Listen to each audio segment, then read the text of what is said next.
Thank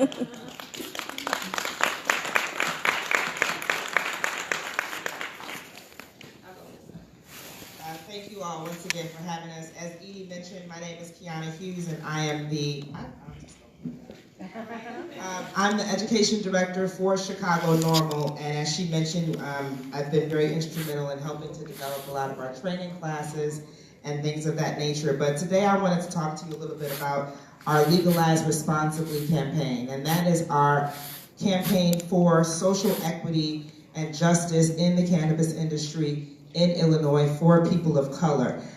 We know that marijuana has been used to disproportionately harm people of color for decades through the war on drugs and other similar anti-working class programs. And so Chicago Normal, we work as an organization to try to reverse those harms. And one of the main ways that we did this is we developed a social equity program that we have given to the legislators, that we've given to everyone who's writing a bill right now. They have a copy of our plan in place. And this is something that we have come together. We've done a lot of research on the other states, so you might have heard about some of the equity plans that are going on in Oakland or in Massachusetts, New Jersey, Connecticut, New York. We've kind of researched all of those and come up with a very comprehensive plan. So I wanted to just point out a couple of tenets of that and just explain a little bit, some examples of how those things relate to you and why they are important and why they actually are social equity issues. So we all know about the automatic expungement of cannabis convictions and expanding license types, and we talked a little bit about that earlier today in terms of, I believe Rose and Kenyatta both mentioned, Kareem, I always call him by his last name instead of his first name. Rose and Kareem both talked about the craft cultivation licenses and the transport and delivery licenses. So there's quite a few different license types that it doesn't cost you as much money to start, right? So we're looking at those that have a lower cost barrier to entry, so you're not having to come up with millions of dollars to be able to get a license to run a cannabis business. And that kind of goes to the reducing the barriers to entry and increase the potential for successful operations.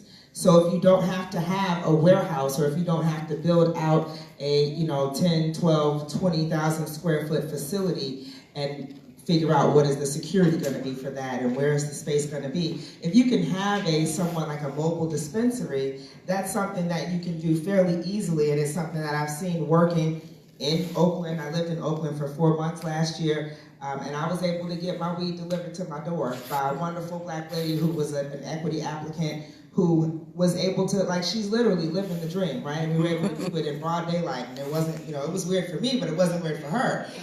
But you can order it online and just get your stuff. So we talked about that, and she talked about how that was a really a big opportunity for her to be able to do things like that. So we want to be able to have those kind of opportunities for us as well here in Chicago. And it is something more than just a people want to get high situation. If you think about it, we have people who are patients in the medical program that can't go to the dispensary to get their medicine. So how nice would it be? You can have your opioids delivered to your door. How nice would it be if you could have your CBD medicine or your other cannabis meds delivered to you as well? We also want to require CBAs, or community business agreements, for cannabis businesses. And this is really important because we realize that we want this money to go back into the communities that have been harmed by the war on drugs. And this is not just lip service. This is not just a phrase that we just throw out there about disproportionately harmed by the war on drugs. It seems like we say that all the time. But at the end of the day, that really is what it is. There are communities that we've all seen in and around Chicago. I'm from the south suburbs. I've seen it. I grew up during a time where Harvey was flourishing, and there were plenty of factories and all kinds of things there, and it's nothing like that now. So we know what these communities look like, right? And we know that a big part of that is because the war on drugs happened, and all the working class, the good people, were kind of snatched up out of these communities, or their communities were ravaged by drugs, and so we want to be able to put the money back into those communities and to help build them up. And we want these businesses to say, hey, if you're going to come into our community, you have to tell us what's in it for us, right? What are you going to do? How are you going to invest back into our community and not just take from the community, but actually be a good citizen of that particular neighborhood. And we also kind of recognize that not every community needs a dispensary, right? Not every community needs to have so many actual, weed businesses, but, they might need some parks, right? They might need a community center. They might need a co-work sharing space, an incubator space, anything of that nature where you can say, hey, we're going to take this cannabis money and we're going to use that to invest in our communities and give our communities what they need. So that's a part of that community business agreement thing. Dante, did you want to talk about this stuff? So I'm Dante Townsend, everybody. I'm a co-founder of Chicago Normal tonight. So cannabis social equity. Tonight everyone's came out pretty much to figure out what's going on in Illinois with cannabis as far as job opportunities, as far as businesses, community reinvestment, consumption, being patients, just to get an overall understanding of cannabis legalization as a whole.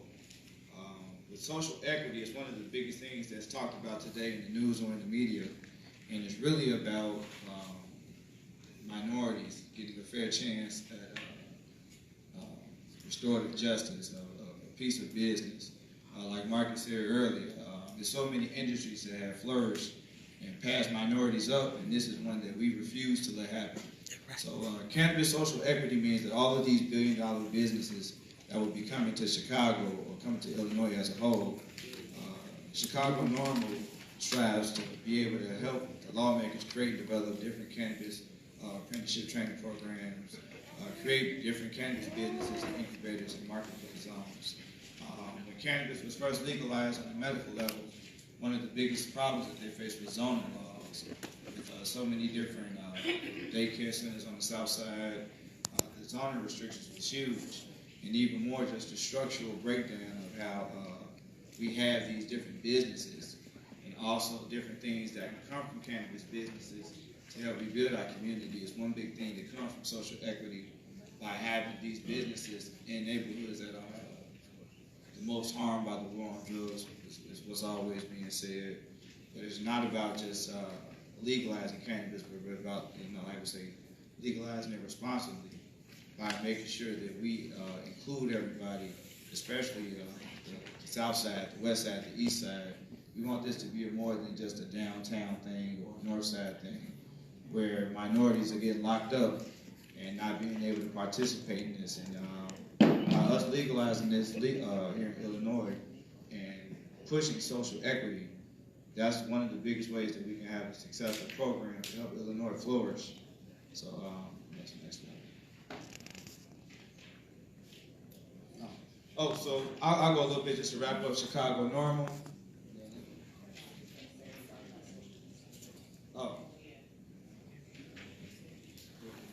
So social consumption, I'll just bring this up because it's a part of the laws that Chicago Normal is pushing for. Recently on the news, it was one of the biggest stories that's being out now about the cancer patient and the police coming in the hospital room searching his bag, if any of you are familiar with it. It is terrible to not have social consumption, which is just as important as legalizing cannabis, because social consumption creates a situation to where not only we'll be able to purchase cannabis as patients or as adult users, but we'll be able to consume it. Not passing such a law will be able to pretty much set us up for failure when thinking about legalizing cannabis and being able to use it in a manner of like patients that are home care, like the elderly. They're in a lot of different adult care businesses or establishments, and they're not even able to use the cannabis that they're medically, legally used to being able to use. So a lot of different aspects from cannabis legalization just come from left and right that we need to focus on other than just passing or legalizing cannabis. There are just so many different umbrellas from community reinvestment, education. Everyone's talking about where the dollar's going, but we at Chicago Normal are really making sure that these lawmakers put their money where their mouth is. Excuse me, half of the people in this room could be qualified patients and could all they could all appreciate Legalize Cannabis to help educate for the future. So as far as Chicago Normal goes, how you can help, you can follow us on chicagonormal.org, Chicago Normal on all social media platforms. We have different memberships as far as individual memberships, business memberships, we do house calls. They're all about making sure that we bring in the right type of legalization to help our community as minorities. Thank you.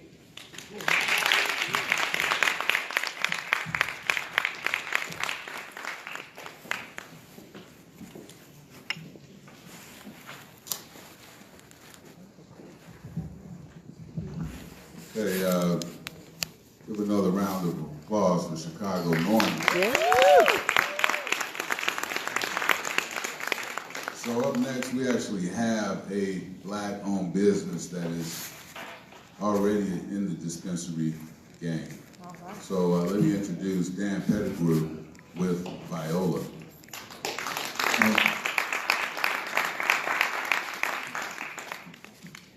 First, I wanted to thank Rose, I wanted to thank Kareem, I wanted to thank Chicago Normal.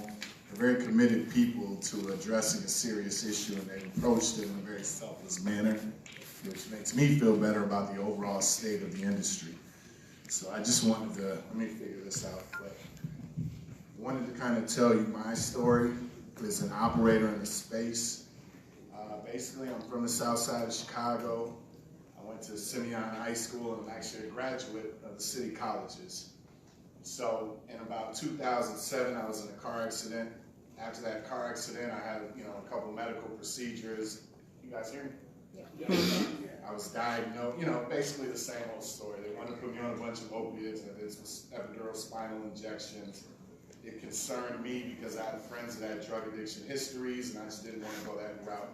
I became kind of obsessed with medical marijuana and just started reading anything I could get my hands on. And that led me in 2009 to Michigan, who had passed the medical marijuana law. So, I kind of thought it would be easier than what it was, but I took a couple $100, I hired an attorney, and I basically found out everything I could possibly find out about the medical marijuana program. And what I knew at the time, which was not much, but what I did know was you could do it legally and in a way that you were protected from law enforcement, which, everybody in this room, and I don't know any, I know my brother and a couple other people, but without knowing you, I'm sure that everybody in this room has a family member, a friend, a child, or even a parent who's had interaction with law enforcement in a negative way based on marijuana. It's just the reality that we live in. So at the end of the day, 2009, I became a caregiver, and I taught myself how to cultivate marijuana. I wasn't that good at it, but at the end of the day, I tried. I had a close friend who at the time was playing for the Denver Nuggets. He reached out to me, and the story with him was he was not a consumer of marijuana. His grandmother, his 80-year-old grandmother, was in town visiting him. And she did what she always did. She put her pill jar on the table and set out about 50 pills that she was taking on a daily basis. This is another thing that we all relate to. All the elderly people in our community, we're exposed to this. We're familiar with the amount of pills that treat the illnesses that are common to all of them. So after a while, he kind of went back and forth and convinced her to try vaporized marijuana. This is a true story. So he convinced her to try it. She was basically in pain, and she couldn't, read. It was a terrible situation. So he convinced her to try it. She basically vaporized it, and he went away. Their schedule is they sleep a lot during the day. So he had a nap, and then he had to go get ready for the game. So she tries it. He goes and takes his nap, and when he comes back to check on her before his game, her back was turned, and she was kind of hunched over. What she was actually doing was reading her Bible. This was the first time in 5 years she was able to read the words in her Bible. That convinced him of the benefits of cannabis. That in turn, he reached out to me just because by that point in time I had become an advocate. He came, sat in his living room, and came up with a business model and a plan. Again, not knowing, but just knowing that we were going to figure it out. So that was in, I believe, 2011. So my family's still in Chicago. My wife and my 2 children were here. So I kind of commuted to Colorado. Again, I probably had 100 flights a year. But the reality of the situation was it was important for me to do it legally, and I also was operating under a system where, you know, if I, like any random person had gotten pulled over or caught with marijuana, I'd be ineligible. You know, through, you know, some minor happenstance, I could be totally disqualified, not due to my ability, not due to my financial resources, but circumstance, because it's the difference between me getting pulled over and, you know, just, it can happen to anybody. So at the end of the day, we started Viola Brands in Colorado. We got our first license in 2014. It was basically me, Al Harrington, who's my business partner, a young African-American gentleman, we call him Big Game James, and Leanna was a Native American woman. We just figured it out. We figured it out, and from there, we now have 30 employees in Colorado. We expanded from Colorado to Oregon, Oregon to Michigan, and now in California. So we have 80 employees nationwide. At the end of this year, we expect to have 200. So, you know, from that standpoint, we've grown. We've dealt with the ups and downs, the good advice, the bad advice, the fake attorneys, as we call them. You know, the people that just didn't have our best interest at heart, and we persevered. It's been a struggle. I mean, we've had encounters with law enforcement, but at the end of the day, we've never had any issues in highly regulated markets. We have 0 dings, you know, and we employ people in well-paying jobs. So what I'm advocating for is ownership. You know, it's a shame because, again, we all are victims of this war on drugs. The participation at the ownership level for African Americans nationwide is 1%. So while we're excited about this industry, the reality is it's going to be dictated to us by the people that own the businesses. And if we're not in that, we're not in that. And once that train leaves the station, it's gone. Right. And that's just my honest opinion. So if we miss out on this opportunity, and we have lawmakers that are eager to listen, they're begging us to, not begging, but I mean, they really are eager to listen. They've been overly aggressive about trying to understand the pitfalls and trying to get this right, because I think they get the seriousness of the situation. So for us, as I said, we're advocating at the ownership level. In Illinois, we're advocating for African American and minority participation in the existing medical program. The reason being is historically, you know, the existing operators have been grandfathered in, you know, and they have the advantage. And, you know, it's a head start. It's the same story, again, we all deal with. We're going to get a start, you know, but we're going to start from behind because they've been operating, they have the licenses, they have the resources, they have the infrastructure. We're behind. You know, you start 2 years behind, again, it's not a reflection on your ability, it's more related to the circumstance.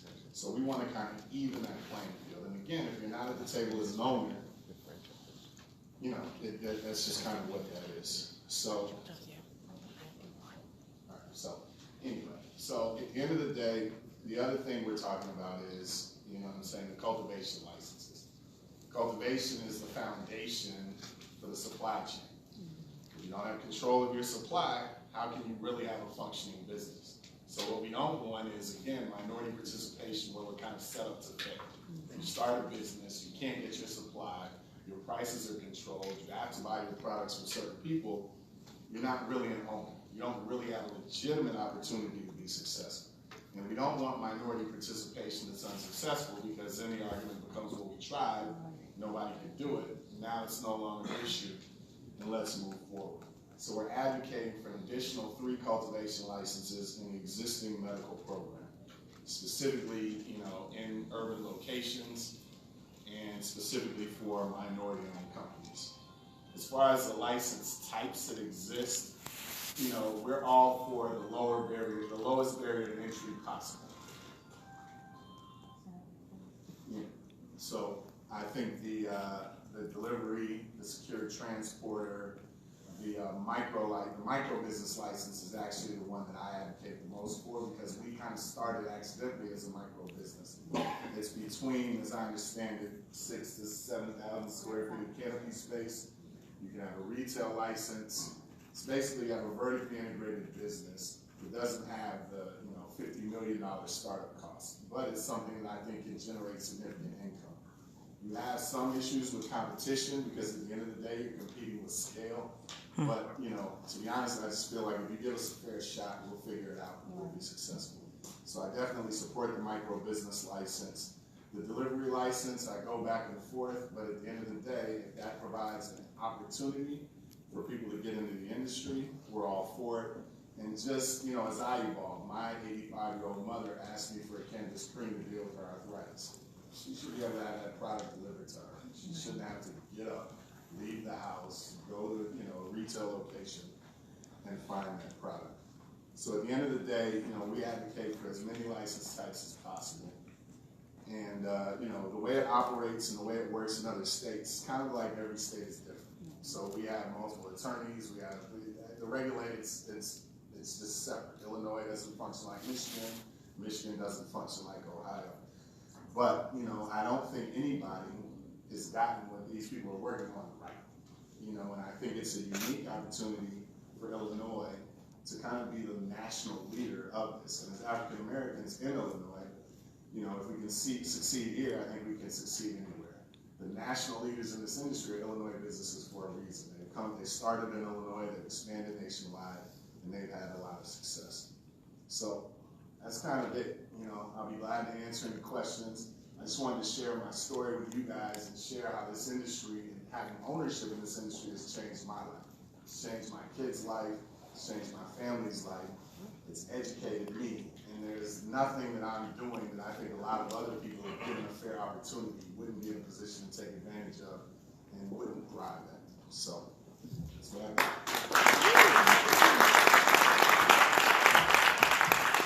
I should clap louder. He's talking about the money. Give him another round of applause. Yes. With last individual up, according to Senator, is Amari Prince. From an organization to give another perspective. Clearly, we got a majority of proponents, not that they're opponents, but we want to give all perspective. It's very important proposed industry. So, from smart approaches to marijuana, Amari Prince. Give a round of applause. He lives in our community.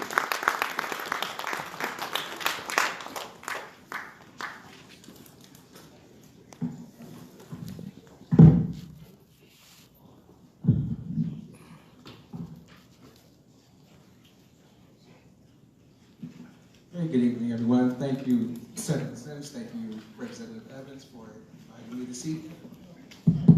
Can everyone hear me? Yes. Okay, my name is Omari Prince. I'm the state director for an organization called SAM, which stands for Smart Approaches to Marijuana. And what we are is we're against the legalization of recreational marijuana, but we are for the medical use, and we're also for the decriminalization purpose. So just to give you an insight of exactly who SAM is, so we're a coalition of parents, medical doctors, educators, social justice advocates, and parents of and people that have lost loved ones due to marijuana-related activities. So it's a coalition that has come together to speak out against the legalization of marijuana. I've traveled across the state of Illinois, and one of the common denominators that I keep hearing is, this is pretty much a done deal. It's going to pass. The governor campaigned on it. Why are you here? Why is that the case? You know, the states that the few states that have passed recreational marijuana. One of the things that the legislators in the House and Senate and other states that have passed, not a single one has passed it based on recreational use. And if the legislators in Illinois, if they're going to pass it just strictly off recreational use, then I'm hopefully able to have that discussion with you two and also other members of the House and the Senate. But I guarantee you, once Illinoisans start hearing about what's happening for the states that's legalized marijuana, such as increased drug driving black markets, increased mental illness, you'll probably less likely to support it. And again, I'm more than happy to have this discussion with anyone in the state of Illinois. Another thing that's also come up is, should people go to jail for carrying marijuana? I know State's Attorney Kim Fox and Attorney General, we all share that, and I'm sure that everyone there that spoke. In terms of going to jail, absolutely no one should go to jail for carrying small amounts of marijuana. The decriminalization process, in my opinion, small fines, expunging previous records, have people seek treatment. As a matter of fact, 3% of our prison population is made up of people with drug charges, and less than 1% of those people in jail are in there for less than marijuana charges. Another thing with I'm hearing is people are going to smoke it. Why would the state want to get involved and tax it? Effective drug policies should be based on reducing harmful drug use, not promoting harmful drugs. This approach, in my opinion, is completely wrong. If we legalize marijuana here in Illinois, we're saying to young people that it's okay for everyday use, and that's not something that we cannot have here in Illinois. Is it too early to draw the conclusion about the consequences of marijuana?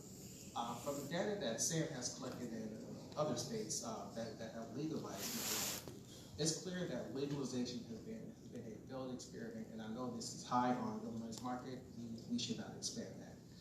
And as far as the minority business is concerned, less than 1% of marijuana industries is being owned by marijuana.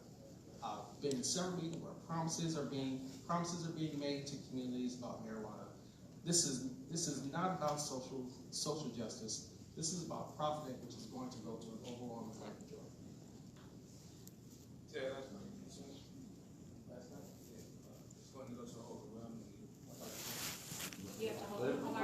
Oh, I'm sorry. Let him finish. Yes, okay. So the question is about, the last statement about is about minority businesses, about where's the money going. Less than 1% of minority owners are marijuana users. So this issue isn't about social justice. I'll be more than happy to discuss this with you and any other person here. Finish your presentation. Okay. All right. Right. It's not about social. Right. It's not about social justice. This is going to an overwhelming white community. Another thing people ask me is, who is Sam? Where is the money coming from? How are we being funded? We're being funded by doctors. We're being funded by parents who've lost loved ones to marijuana. People who care deeply about not wanting to pass marijuana here in the state of Illinois, and that's how we're being funded. Thank you, Senator Sims. Thank you, Representative Evans.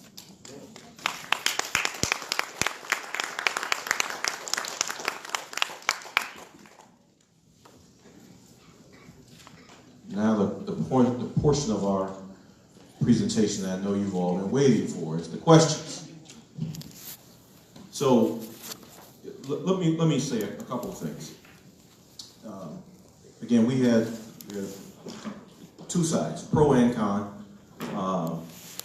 laid out. We wanted to make sure we gave you a look at all sides. We wanted you to be able to hear what the industry's saying, what the potential legislation could look like, but also what the other side is saying. And the other side has said quite a few things. There were some contentions that youth may use more, or this might say that youth could use or encourage them to use. Let me say one thing. I anticipate in the legislation that will come before you that it will still be illegal for a young person to use marijuana. Can we all agree on that? Yes. Yeah, I think that, as you saw the legislation, the outline of the legislation on the board, that if you are under the age of 21, I do not believe you'll have the ability to have access to recreational. That would be, we are talking specifically, in my mind, about adult usage, not child usage. Are we looking at questions?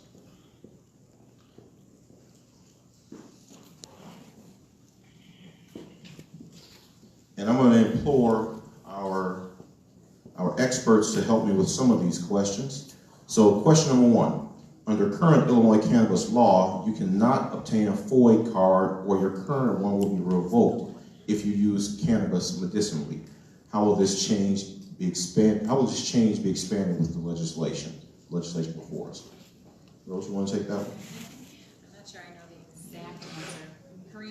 daughter is suited, but the, I do know that it won't change, that the FOIA situation remains the same from decriminalization, the decrim bill.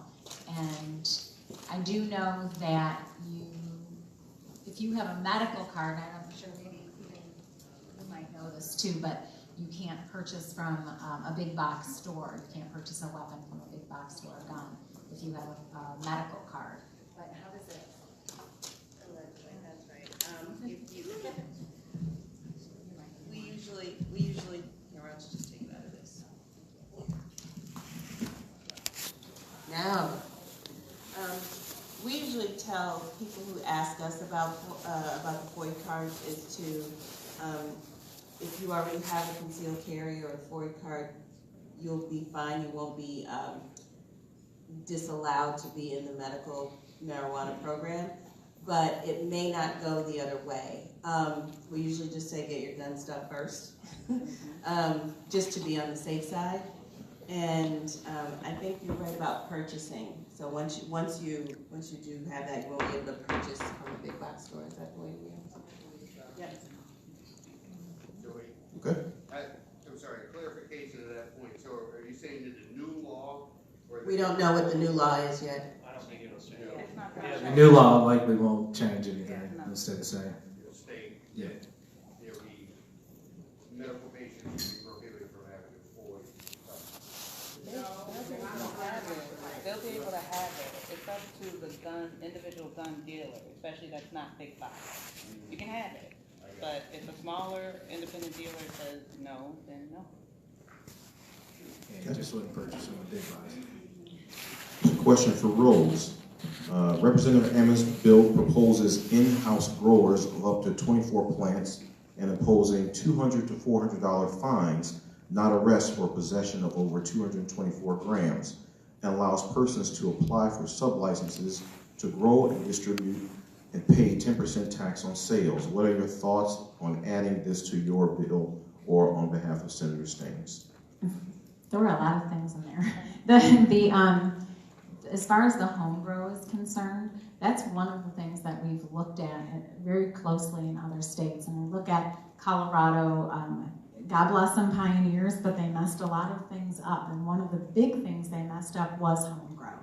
And in Colorado, you could be a proxy grower, you could be a caregiver for somebody, and when they transitioned from medical to adult use, they lost all track of, shouldn't say all track, but all control over how many plants a person could grow. They could grow 99 plants for another individual. So it turned into these giant grows that were off the grid. And really what we want is if you are, cannabis being produced in Illinois, we want it highly regulated. We want to be able to look and make sure that it's not contaminated, microbes, mold, anything like that. We want it properly labeled. And the home grow is just for personal use. So 24 plants in a house produces quite a bit of cannabis. And that seems like it perhaps could exclude some of the other states that have larger amounts. Michigan, for instance, they allow their growers to sell back to a dispensary. So we don't have that. We're trying very, very hard to keep a tight rein on the product that could perhaps be diverted into a gray market.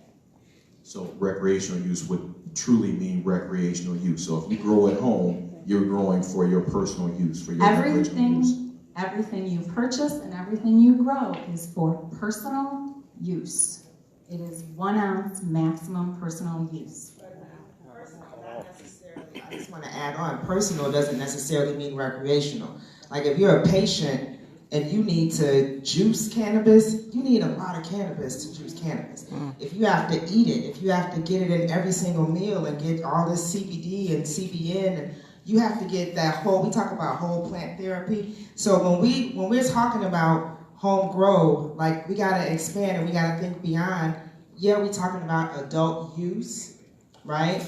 And that is recreational, but let's not just diminish home grow to rolling up blunts and being able to smoke at home, because we really do need to recognize the fact that patients need it a lot. And if we're not going to lower the prices, if we know that regulation and taxing is going to raise the prices, we got to have some kind of way for them to be able to alleviate that and get their medicine at home.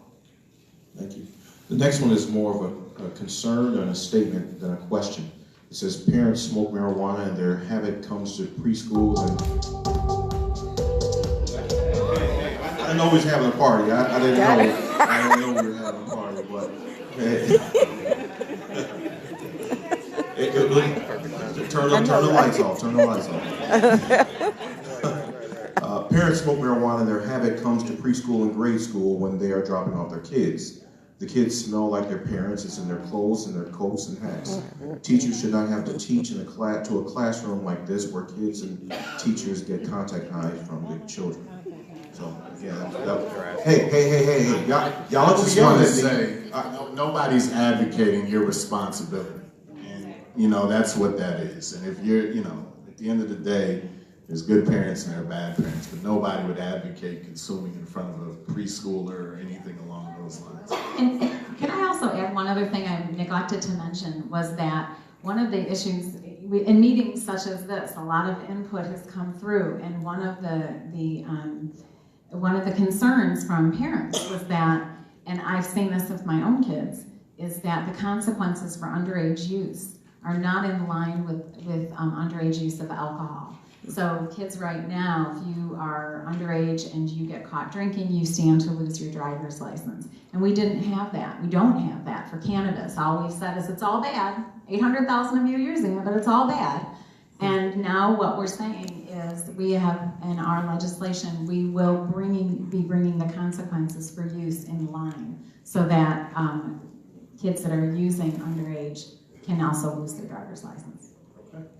So wait, let's go. We got a lot of questions. So states that have legalized the sale of cannabis have problems due to federal laws, i.e. banking. How likely is it that the federal laws will change soon? Are plans being made for taxes that could be seized by the feds? Federal legislation is moving very slowly. The banking situation is really big, but it was actually about 2 weeks ago was the very first hearing that they've had in Washington, D.C. on cannabis reform, and it started with banks. People who are in the industry cannot bank it. We can't borrow to invest in it. We cannot drive, we can't pay our taxes, and you can't write a check, can't pay your utilities. You cannot. It's an all-cash business. There are very, very few banks that are banking it right now. Okay, I gotta move quickly. We got a lot of questions. We got a lot, and I want to get through all. I want to get through as many as we can.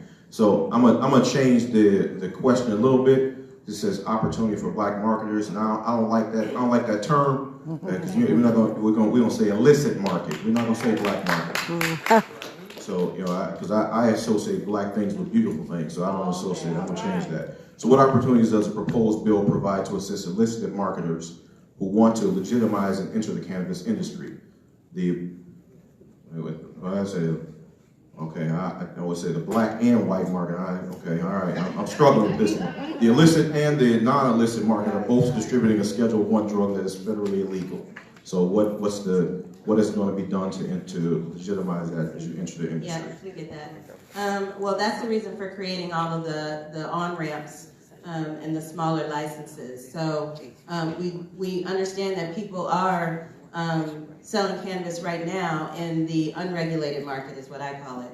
And they don't do that because it's fun. They do that to feed their families. So what we want to do is to make sure that they have on-ramps to do that legally. And it's not just selling on the street. I mean, we come in contact with people all the time who, when I said weed yoga, that's a real thing.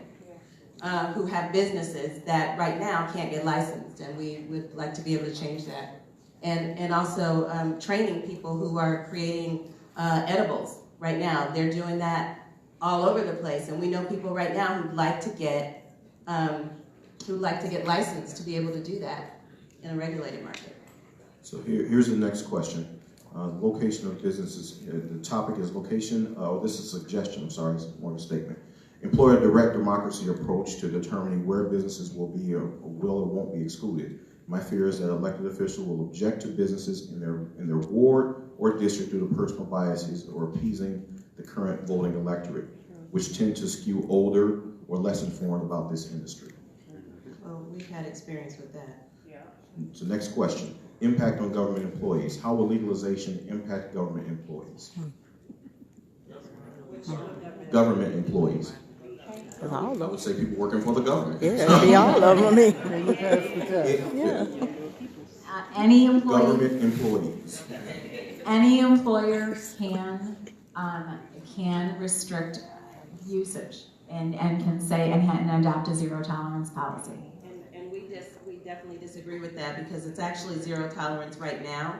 And medical patients actually are in jeopardy of losing their jobs right now. And medical patients are in jeopardy of being put out of their apartments right now. So we would like to change that zero policy. And it eventually, and I totally get that, and eventually it's going to be... Next question. We're rolling. Next question. Agency overseeing the license. Who's the set aside due to inequities? I'm not sure I get the question. Is anybody who wrote the question? Will the licenses be subject to the Illinois Fair Practices Act? That's the first thing. And then, if you can't put your money in the bank, how are we going to go to the banks and use Community Reinvestment Act to get money? We can fund warehouse trucks, but you can't fund Yeah, really quick, one thing, at least in our proposal, we would incentivize state chartered banks to provide those services. Not that they will, but at least provide them some protection within the state law if they choose to serve cannabis clients. Let me speak to this. I know you want to rush, but that's a common misconception. The reality is there's a heavy level of investment in the medical marijuana and recreational marijuana space, and the opportunities, as long as they're legitimate, I've found that there's access to capital. I agree 3,000,000%. We just don't have access to the operations and the licensing. When China just opened up an options exchange funded by Marcus Stewart and Snoop Doggy Dogg, that's the reason I'm here today. He just said $850 million was the purchase price for an existing operation.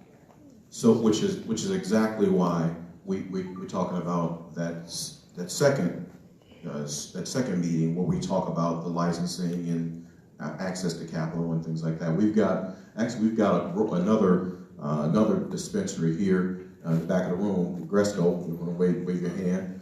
Who can also talk about some of those issues, and we'll be willing to talk about some of those issues in our next session.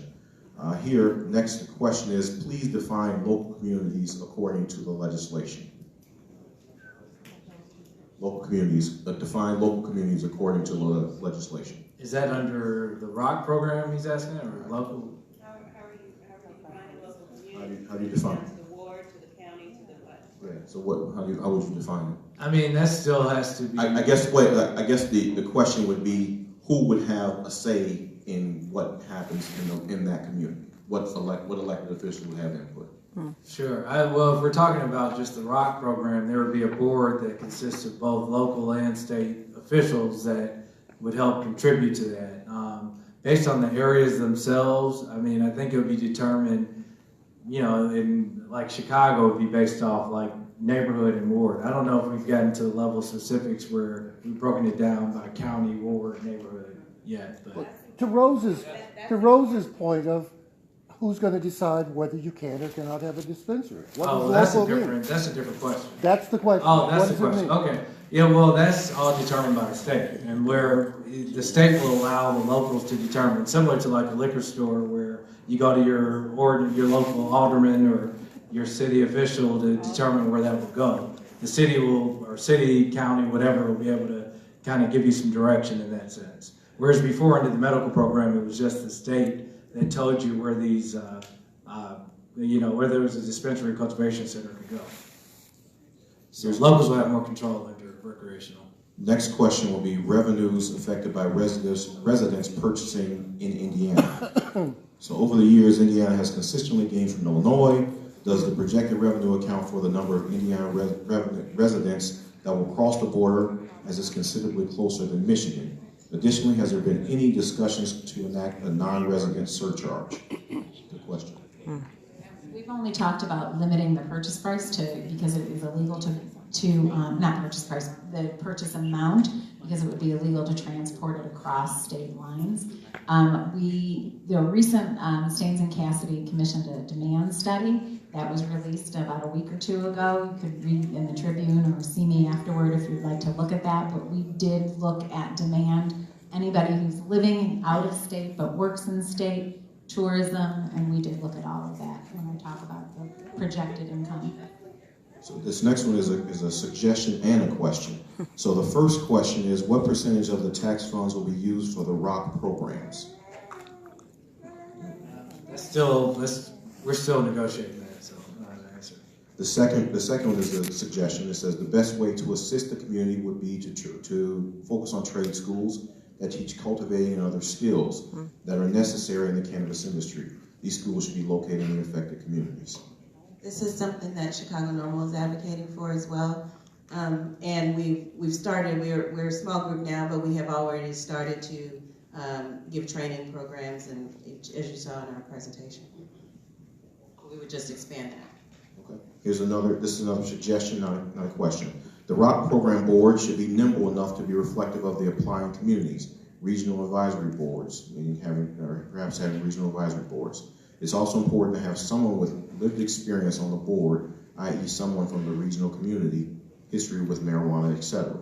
The craft brew license should include urban residential growing through mid-sized growing and co-ops. Next one is a question, again a question and a suggestion. First question, 5 plants for home cultivation is not enough when considering the different strains. Can the number be increased? That was question number 1.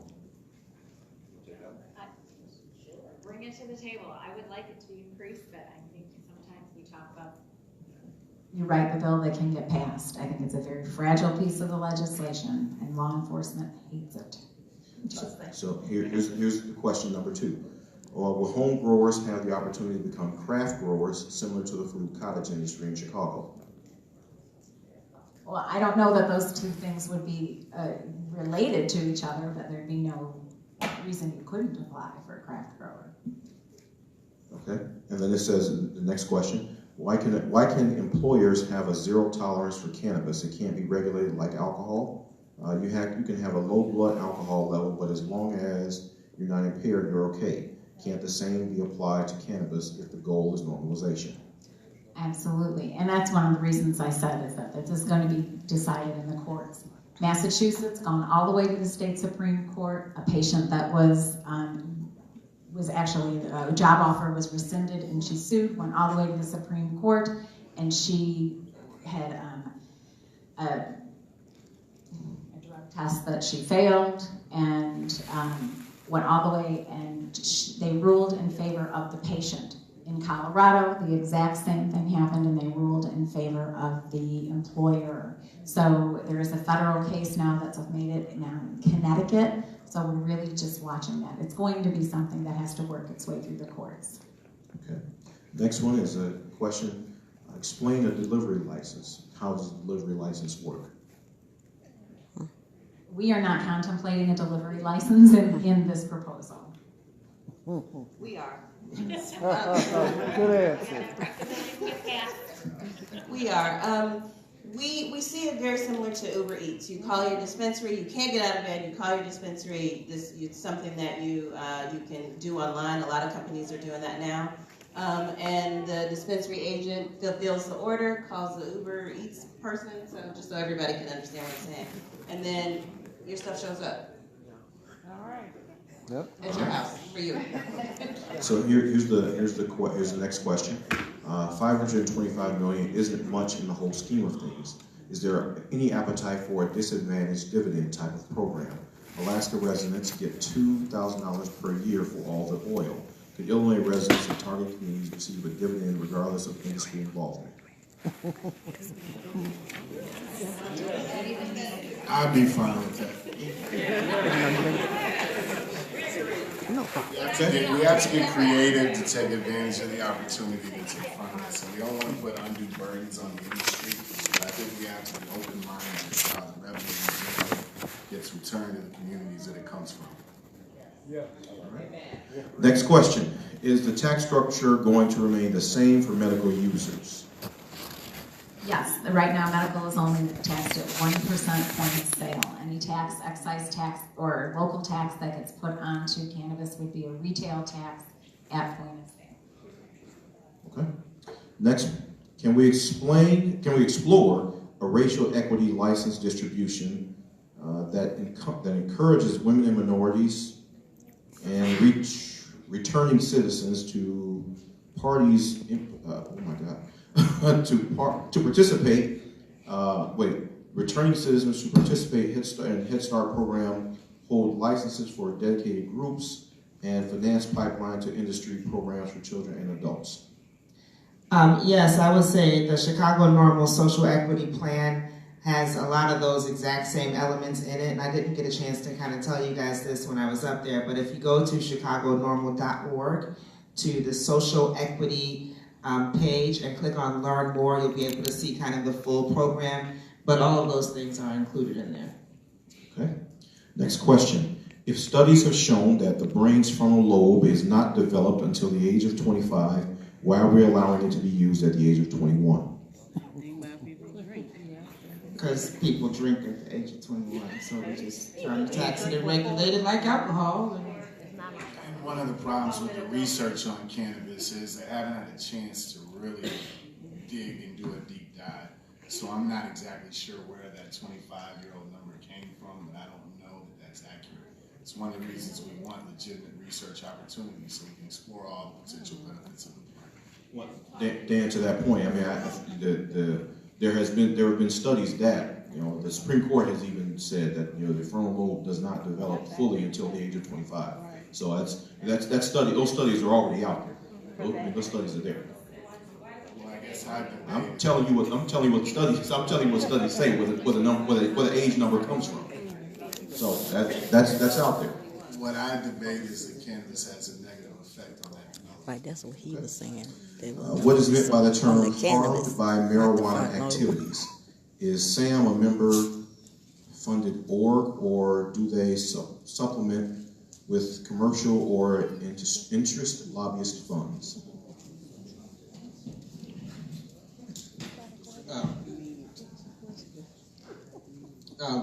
We are not, again, we are solely funded by, again, individuals who's lost loved ones to drug-related activities, as well as different coalitions such as Drug Partners America,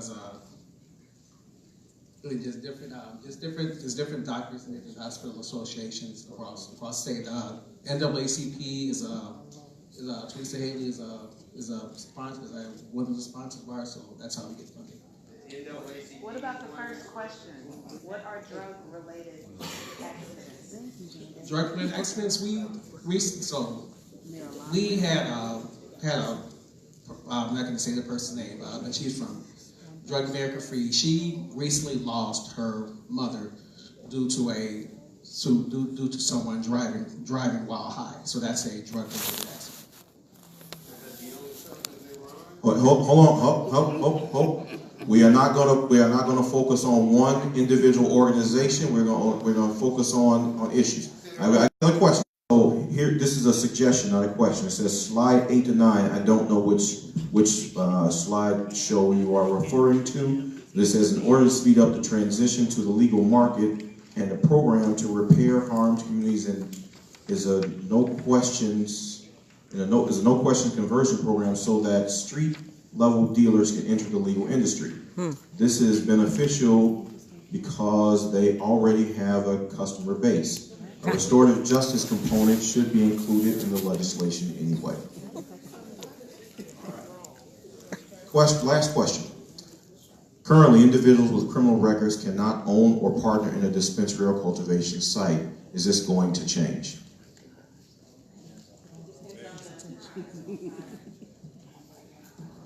We are expunging anything from a class 4 felony down, and so the misdemeanors and there are probably about, just in the last 10 years, a little over 8,000 of those felonies, but they would be standalone, just that that conviction.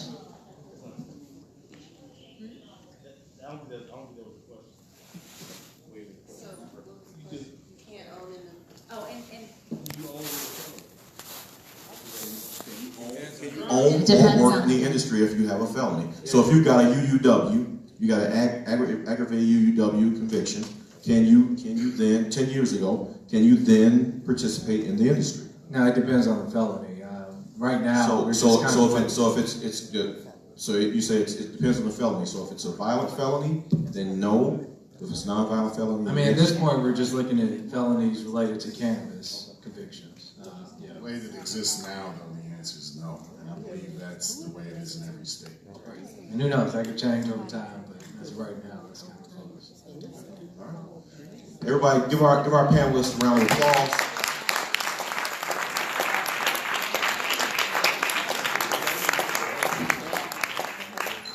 I think they did an excellent job laying out the issues for you. Whether you agree with them or disagree with them, I think they did an excellent job of laying out for us what the issues are that we would consider, we have to consider. And we will take, Representative Evans, Representative Smith, and I will take these questions and comments to heart as we go forward and we debate the legislation. The three of us, the Illinois Legislative Black Caucus has created a cannabis working group. So the three of us sit on that cannabis working group. We have different levels of experience and expertise. But we sit on that because we represent this community. We want to make sure that this community is represented at the table, because as many of you have heard me say before, you're either at the table or you are on the menu. And I would prefer to be at the table as the decisions are being made, not on the menu having things happen to me. So that's one of the reasons why the three of us sit on that committee. In the Senate, I chair the Senate Criminal Law Committee. Representative Evans chairs the Labor and Commerce Committee in the House. Representative Smith he's also the vice chairman of Higher Education. So we come to these discussions with different levels of expertise, but we make sure that our community is always foremost in our minds. So that's why we wanted to have this discussion, so we could hear directly from you what those questions and concerns are. Because we will take those back, we will take these back, share them with the Black Caucus's working group, but also as the bill continues to develop, we will make sure that the items that you have raised here today with us have inclusion in the discussion and the debate. So I appreciate all of you for being here. This was a great turnout, it was a great discussion. That's why, and to our panelists, thank you again. I want to make sure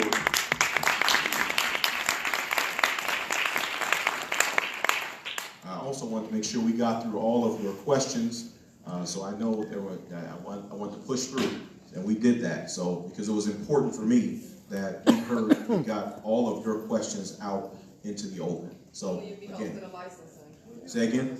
When will you be hosting the licensing conversation? Well, that's something that if that is something that the community would like, we'll put that together. Yeah. We'll talk. We go back to Springfield, so I think the three of us are all leaving in different times between today and tomorrow. So we'll be in Springfield for the next several weeks. So we will get together with our teams to put together and find a venue. I can't promise you what day that'll be right now, but we'll be in the very near future. Okay? On how to get, if you want to get licensed and or how to capitalize your business, we'll have that forum also. Okay? All right. Thanks everybody for being here. Appreciate it.